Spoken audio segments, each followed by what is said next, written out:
Universitas Jenderal Ahmad Yani Yogyakarta merupakan lembaga pendidikan di bawah Yayasan KTK Paksi TNI Angkatan Darat, terbentuk dari penggabungan Setikes dan Stimik Jenderal Ahmad Yani Yogyakarta.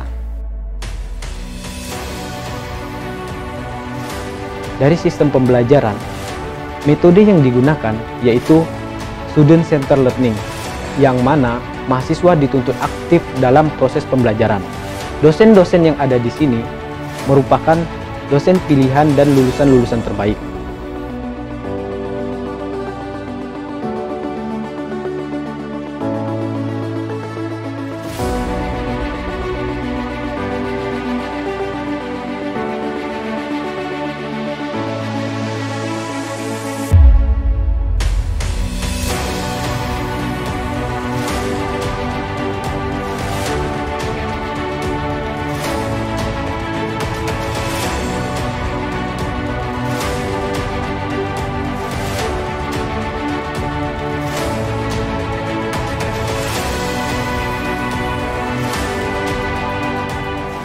Sebuah kebanggaan bagi kami dapat mendidik dan mempersiapkan para Ahmad Yani muda sebagai generasi penerus kejayaan bangsa Indonesia.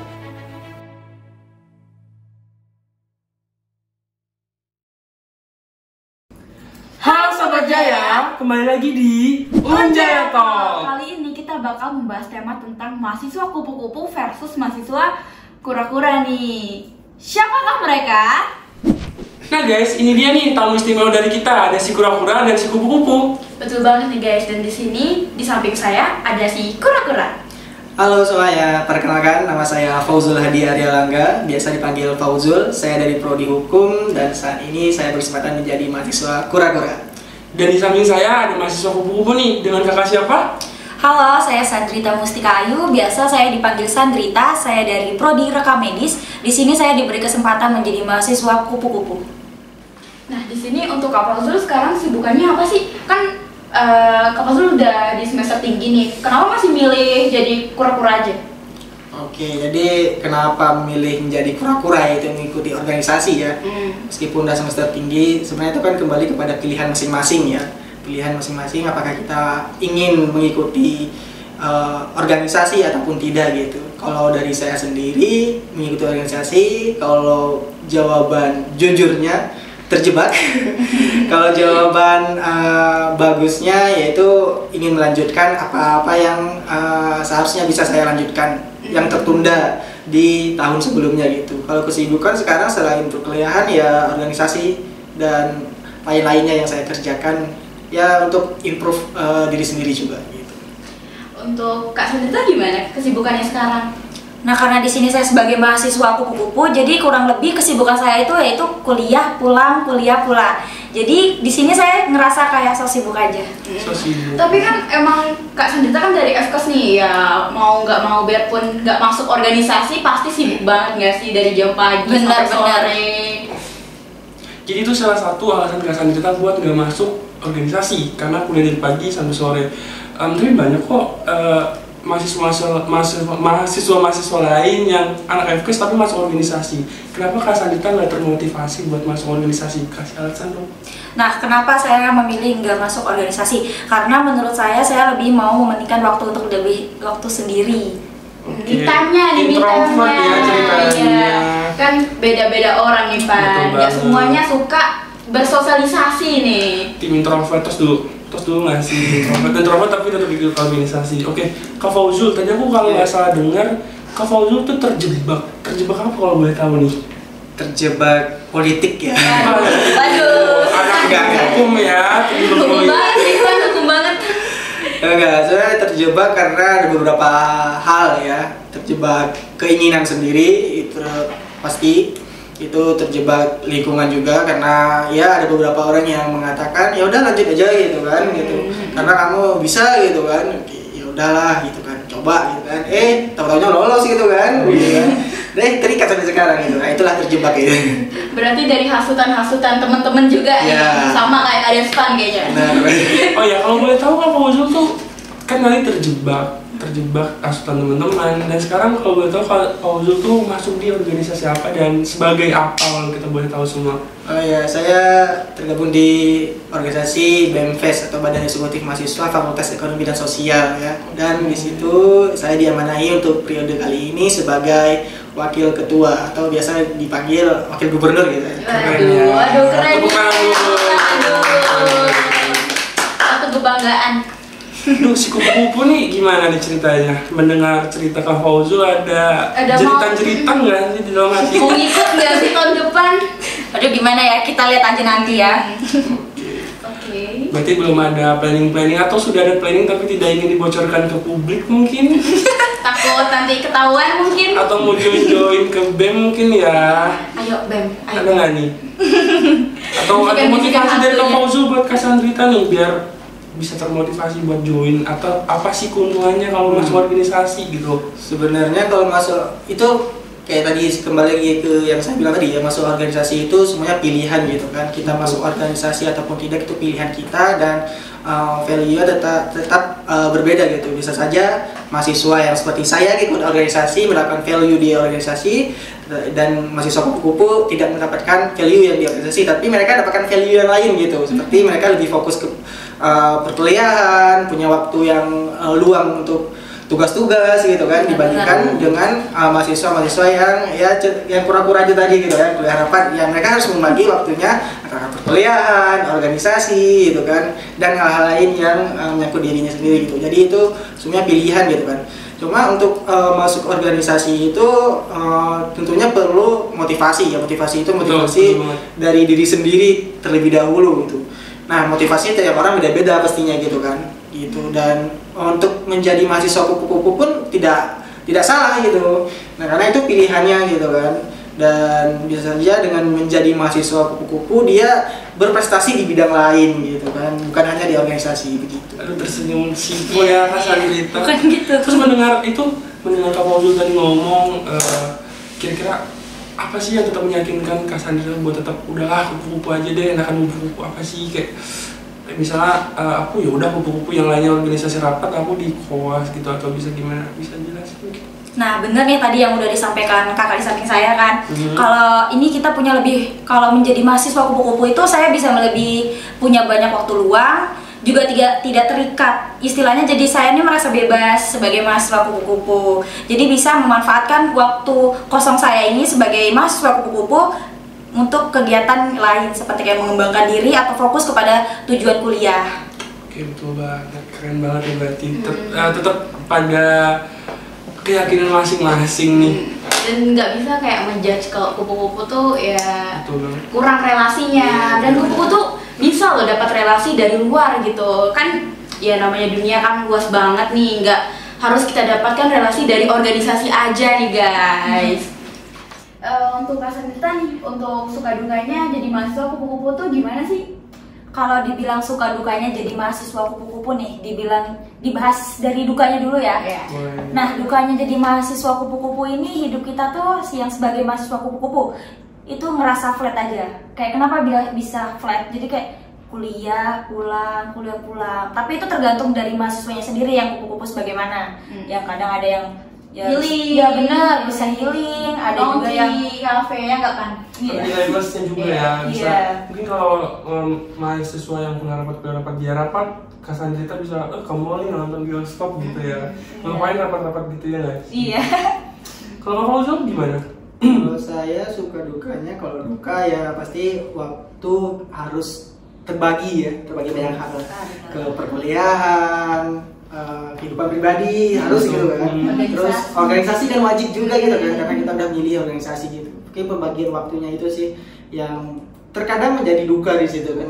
Kadang kita nggak bisa ngeplan kita mau kemana dan lain sebagainya gitu kan, karena sudah ada terjadwal kegiatan organisasi gitu kan.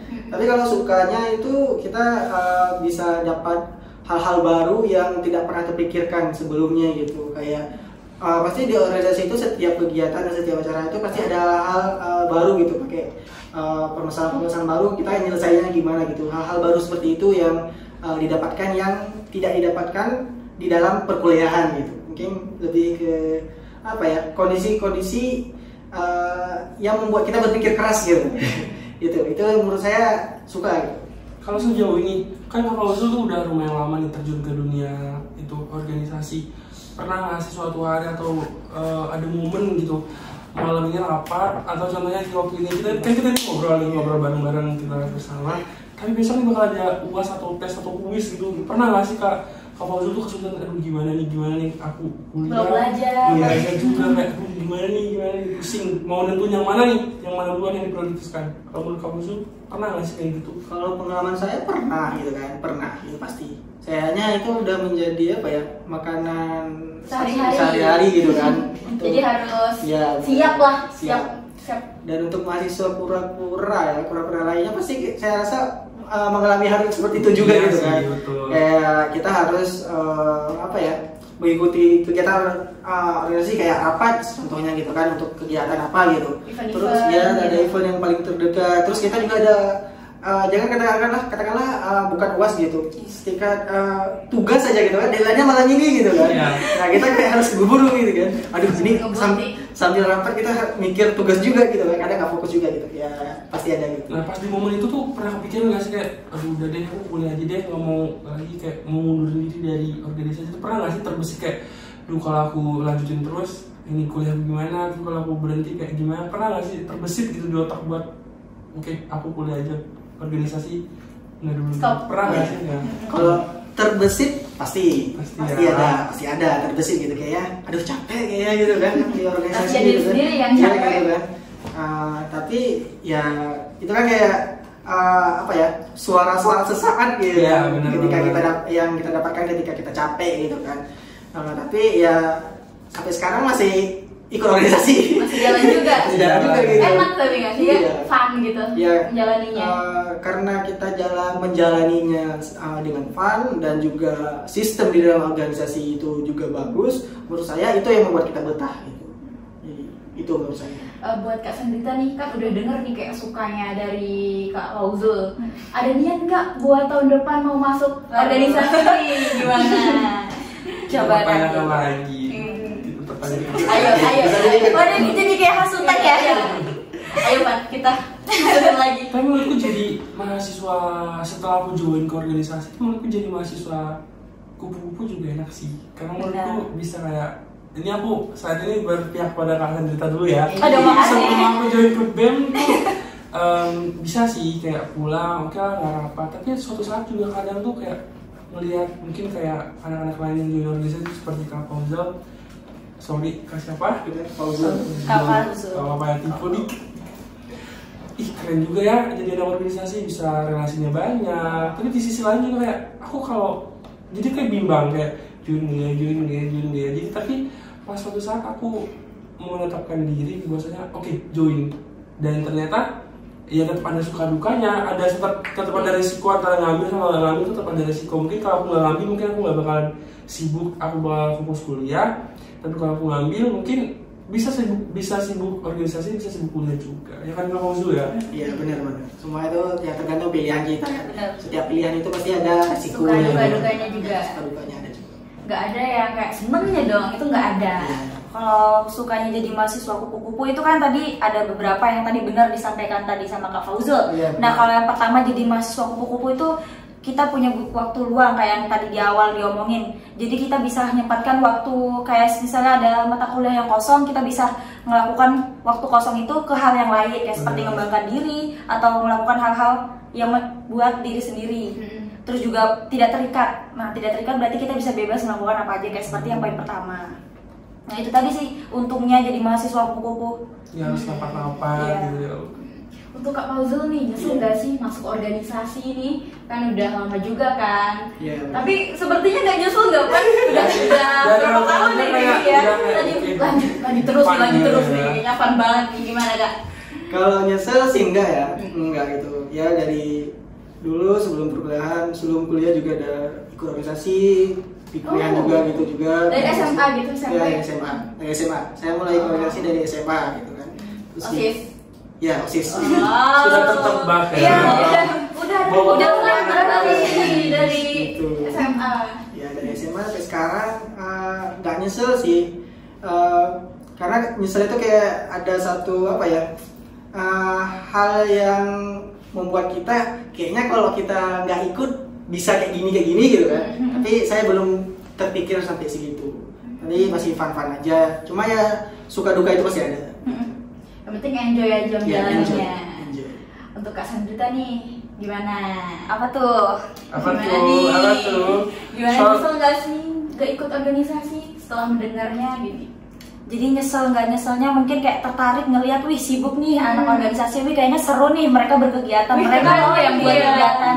Tapi ya tergantung dari diri sendiri, mau ikut juga atau enggak, mau jadi yang membuat kegiatan atau malah yang jadi peserta kegiatan. Jadi saya Kalau memilih, Sandrita pribadi memilih. saya memilih jadi peserta. Oh, peserta. Lebih enak ya, lebih enak. Lebih bisa ditata gitu. Males menata. Terima hasil. Mungkin juga ini mungkin kayak mahasiswa yang tidak tergabung di organisasi kayak ngelihat kenapa di organisasi itu fun gitu kan, dan lain sebagainya itu kan yang mereka lihat kayak di hasil gitu, di akhir gitu kan, hasil akhirnya gitu kan. Prosesnya yang kita tampilin. Prosesnya kayak gimana nyusun rapat, nyusun skenario acaranya gimana, itu kan enggak gitu kan. Nah mungkin kalau ada mahasiswa kupu-kupu juga yang tahu kayak bagaimana penyusunan rangkaian acara itu yang mungkin yang membuat mereka nggak tertarik gitu kan. Jadi tertarik pada hasil tapi tidak tertarik pada proses gitu. Itu ada juga yang seperti itu gitu. Ya mungkin bagi anak-anak organisasi ini gitu kan. Kayaknya banyak juga yang terjebak sama itu. Iya benar gitu kan. Seperti kita ya. Kayak Tertipu, terpikat gitu dengan hasil kelas kita, kayaknya seru nih ikut organisasi, ternyata Pas join, oh gini. Tapi nggak apa-apa sih, di situ kita bisa belajar banyak hal. Dari kesalahan-kesalahan yang mungkin dulu kita nggak bisa berani ngomong di depan publik, pas join organisasi mungkin Jadi berani jadi ngomong. berani dengan belajar dari nol. Pas join organisasi belajar dikit-dikit bisa. Banyak sih ilmu yang sudah dapetin. Dan jadi anak kupu-kupu juga tentunya bakalan ada juga yang didapetin. Mungkin dari luar gitu kan, bisa ikut ini dan itu, bisa ngembangin diri. Misalnya kita kuliah kan pasti tidak mungkin semua matkul kita pahami. Jadi mungkin di misalnya ada jam kosong gitu kan, oke, mungkin aku kan anak hukum nih, hukum pidana aku kurang paham nih. Jadi kalau jam kosong bisa nih, kalau misalnya aku jadi anak kupu-kupu nih, oke, jam kosong bisa aku buat pelajarin matkul yang aku kurang paham. Jadi kita bisa ngasah skill diri kita gitu sih. Bisa juga bisa menyempatkan. benar atau berenang, olahraga lain bisa juga sih. Jadi balik lagi ke diri masing-masing. Sebenarnya kalau dari saya sendiri, satu hal yang saya iri dari mahasiswa kupu-kupu adalah dari waktunya. Nah, Waktu mereka nggak banyak terikat gitu. Kayak gitu kan, mereka hanya perlu memikirkan diri sendiri sama perkuliahan gitu kan. Lebih fokus satu tujuan. Iya gitu. Ya begitu. Tidak bercabang otaknya. Ya. aduh merasa terbela. Semakin memanas ya persaingannya ini. Oke, kita ada sedikit game nih. Jadi Kak Fauzul sama Kak Sandrita tinggal bilang antara dua, benar atau salah. Tuh. Oke, gue di sini mau nanya dulu nih ke kura-kura. Benar atau salah menjadi kura-kura dikenal banyak orang? Salah. Wah kok bisa salah? Alasannya apa nih Kak? Iya tuh, Iya. kalau boleh tahu nih kita. Karena menjadi mahasiswa kura-kura nggak semuanya mahasiswa kura-kura dikenal banyak orang gitu. Yang dikenal banyak orang itu hanya orang yang sering tampil gitu kan. Gitu. Jadi nggak semua orang yang ikut organisasi itu dikenal banyak orang gitu. Jadi yang di belakang layarnya, ya sih yang di belakang layar nggak selalu terkenal ya, gitu. nggak selalu dikenal gitu. Kan ada juga yang ikut organisasi itu kan nggak semua orang apa ya. Ada juga orang yang introvert gitu kan. Misalnya dia ikut organisasinya sebatas untuk mengasah atau ingin mengimplementasikan kemampuannya seperti desain dan lain sebagainya gitu. Ya udah dia di bagian desain aja gitu dia. Ya gitu. Ya juga sih kalau dipikir-pikir ya. Oke, sekarang si kupu-kupu nih. Ku mau bertanya kepada si kupu-kupu. Apa tuh? Benar atau salah? Menjadi mahasiswa kupu-kupu menghemat uang jajan, menghemat tenaga, dan menghemat waktu. Benar atau salah? Benar. Benar. Terus alasannya benar tuh apa Kak Sandrita? Benar, tapi ini tergantung dari mahasiswa kupu-kupu itu sendiri ya. Ada yang bisa menghemat uangnya sendiri, ada yang juga tidak bisa menghemat. Juga yang benar tadi, jadi menghemat tenaga, menghemat waktu. Itu tergantung dari diri sendiri mahasiswa kupu-kupu dalam menyikapi Itu tadi. Kalau menurutku sih kalau menghemat waktu iya, tapi kalau menghemat duit itu kurang sih, apalagi cewek nih ya. Gila sih, Skincare-nya, bajunya, healingnya, tergantung orang sih. Tergantung semuanya itu. Apalagi mood makannya. Iya Bener benar banget sih. sih, Tapi makanya. iya sih, sebentar ke pihak itu dulu. Iya. Masalah Iya, masalah Skincare, skincare. wanita ya. kebutuhan perempuan kan mahal. Oke, next ya. Buat si kura-kura lagi nih. Ayo lo. Untuk kura-kura. benar, benar atau salah? Menjadi kura-kura sulit membagi waktu dalam belajar. Benar atau salah? Ini gimana? Bukan benar, bukan salah, tergantung orangnya lagi. Tapi kalau secara pribadi saya salah, gitu. Salah. Wow, kayaknya kita harus belajar dengan lagi, Kak ya. Fauzal nih Membaca gimana waktu, caranya benar. memanage waktu. Ya, karena ketika kita udah memilih mengikuti sesuatu apapun itu, baik organisasi dan lain sebagainya, kita harus tetap ingat kewajiban kita. Pertama datang untuk ke Jogja, ke kampus ini ngapain gitu, itu yang harus diingat itu. Jadi kayak tugas itu ada kewajiban kita gitu, yang lain-lain itu tujuan kewajiban prioritas yang pertama gitu. Nah, ada lagi kewajiban yang lain gitu, nah gitu. Tapi kayak misalnya ada hal yang berbarengan emang yang sama-sama kewajiban ini datang bersamaan datangnya gitu, berbarengan gitu kan. Nah, kita bisa ngelihat lebih urgent yang mana gitu, itu yang kita kerjakan. Gitu sih, kalau dari saya pribadi. Oke, lanjut ya, pertanyaan terakhir nih buat si kupu-kupu. Pertanyaannya, benar atau salah? Kupu-kupu kurang peduli dalam lingkungan kelas dan lingkungan di luar kampus. Benar atau salah? Salah. Kenapa salah? Ya jelasin. Kenapa salah? Ayo, kenapa? Kan tergantung ya, seperti tadi yang di awal tergantung. Kan setiap individu itu ada yang peduli, ada yang enggak. Ada juga yang Kadang bodo amat. ada yang ngikutin ini aturan, masa sih aturan? Kayak demo-demo gitu pernah ikutin nggak? Kayak narasi kan ada tuh yang anak buat ngapain ikutin demo, kan aku bukan orang organisasi jadi ngapain ikut-ikutan. Pernah nggak sih pertanyaan gitu atau emang aku gitu? Enggak, kan tergantung lagi kan. Jadi itu Enggak, kita Kita bukan tergantung, tapi lebih ke pribadi Kakak Sandrita nih gimana? Perspektif pribadi. Iya, kalau Kakak Sandrita sendiri gimana? Nah, jadi tuh kalau sebagai mahasiswa kupu-kupu ada yang kadang tidak mau ikut organisasi, tapi dia ada yang jiwanya ikut pengen mencoba hal-hal baru seperti kegiatan yang ada di organisasi. Jadi itu ya berarti yang tadi dibilang kalau ada kegiatan apa tadi? Peduli lingkungan sekitar kelas. Nah itu tergantung, bener lah tergantung. Oke. Karena ada yang peduli sama itu, ada juga yang bodo amat. Peduli jadi ya. Jadi Kakak Sandrita peduli nih. Peduli. Kadang peduli, kadang enggak. Aku sebagai anak FES mau nanya nih, ada sesuatu di prodinya Kak Sandrita nih, rekam medis, apa sih yang baru? Apa yang baru? Katanya peduli nih. Ada sesuatu yang baru dan itu bikin heboh kampus kayaknya prodi lain belum. Aku Apa tahu tuh? nih, Apa yang tuh? baru dari prodi rekam medis nih. Iya, betul. Jadi alhamdulillahnya selamat banget buat prodi rekam medis kami Betul. mendapatkan akreditas A. Wih. Berarti peduli ya guys. Iya, Terbukti, tahu ya, terbukti. terbukti, bener nggak? Keren. Bangga nih, bangga Bangga sebagai sebagai anak medis. rekam medis. Bu, bis sejoli nih Iya rekam dong. medis. Iya dong. Hukum menyusul. Yuk. Oke guys, sekian dulu ya cerita asik-asik dari kami dengan tema apa Kak Siva? Dengan tema kupu-kupu vs kura-kura untuk Kak Sandrita dan Kak Fauzul. Terima kasih banget untuk menyempatkan waktunya berbincang-bincang dengan kami malam ini di Unjaya Talk. Dan buat kalian mahasiswa-mahasiswa yang lain, kita tunggu kedatangannya di Unjaya Talk. Jangan lupa guys untuk di like, share, komen, dan subscribe. Terima kasih dan sampai jumpa. Bye.